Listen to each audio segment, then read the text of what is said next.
नमस्कार शेतकरी बांधवांनो, माझे नाव डॉक्टर विक्रम कदम, डॉक्टर पंजाबराव देशमुख कृषी विद्यापीठ अकोला अंतर्गत कृषी विज्ञान केंद्र सोनापूर गडचिरोली इथे मी पशुसंवर्धन व दुग्धशास्त्र या विषयात विशेषज्ञ म्हणून काम करत आहे। एक गडचिरोली जिल्ह्याचा आपण अभ्यास केला तर मेनली जर बघितलं तर आपण धान शेतीवर आधारित शेती इथे केली जाते।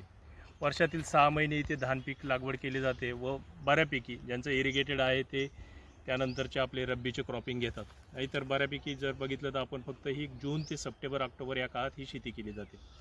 जर आपण चाऱ्याचा विचार केला तर हा पूर्ण जिल्हा जो आहे आपला सिरोंचा ते कोरची इथे चारा लागवड ही केली जात नाही। तर आपण सुधारित जर बियाण्यांकडे गेलो, सुधारित लागवड केली चारा लागवड, तर एक जनावरांना सकस आहार देण्याकडे आपला भर जाईल।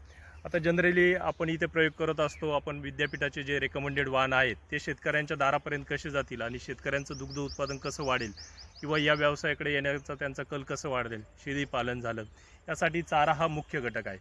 आता आपण ही इथे जे फील्डवर लावलेली आहे ती ज्वारीचा प्रकार आहे CSV 33MM। ही मल्टीकट फॉडर व्हरायटी आहे आणि हिचं जर आपण अंदाजे पाहिलं तर 8 ते 10 हेक्टरी हे आपल्याला सीड लागते। त्यानंतर आपलं याचं उत्पादन पाहिलं इरिगेटेड कंडिशनमध्ये 4 ते 5 टन याचं उत्पादन येतं।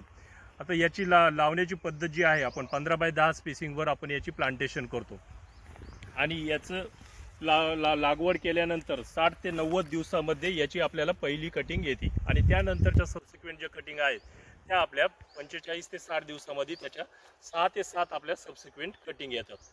या पद्धतीने आपल्याला वर्षाकाठी 4 ते 5 टन हिरवा चारा आपल्याला एक उत्पादन या चाऱ्यातून एक चांगल्या पद्धतीने आपल्याला उपलब्ध होतं।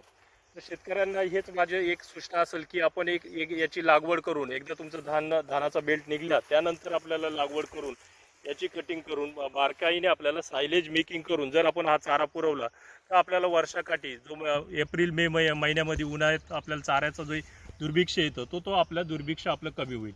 याच पद्धतीने वेगवेगळे आपले मक्का असतील, आफ्रिकन टॉल असतील, चांगल्या जातीचा जर आपण आपल्या जिल्ह्यामध्ये समावेश केला तर आपल्या जिल्ह्यातील दुग्ध उत्पादनाची किंवा शेतीपूरक व्यवसायाकडे या चाऱ्याअभावी जे दुर्लक्ष होत आहे तो प्रॉब्लेम एक बऱ्यापैकी आपल्याला सॉल्व्ह करण्यास प्रयत्न होईल।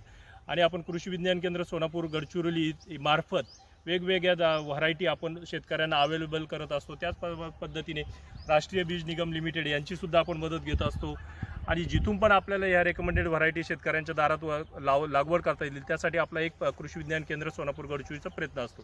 तर माझं शेतकऱ्यांना एक आव्हान असेल तर CSV 33MM ही ज्वारीची व्हरायटी आहे, हिची लागवड करण्याची प्रक्रिया आपण चालू करावी व आपल्या जनावरांना एक सकस व पोषक आहार देण्याचा आपला कल असावा, आपण प्रयत्न करावा। धन्यवाद।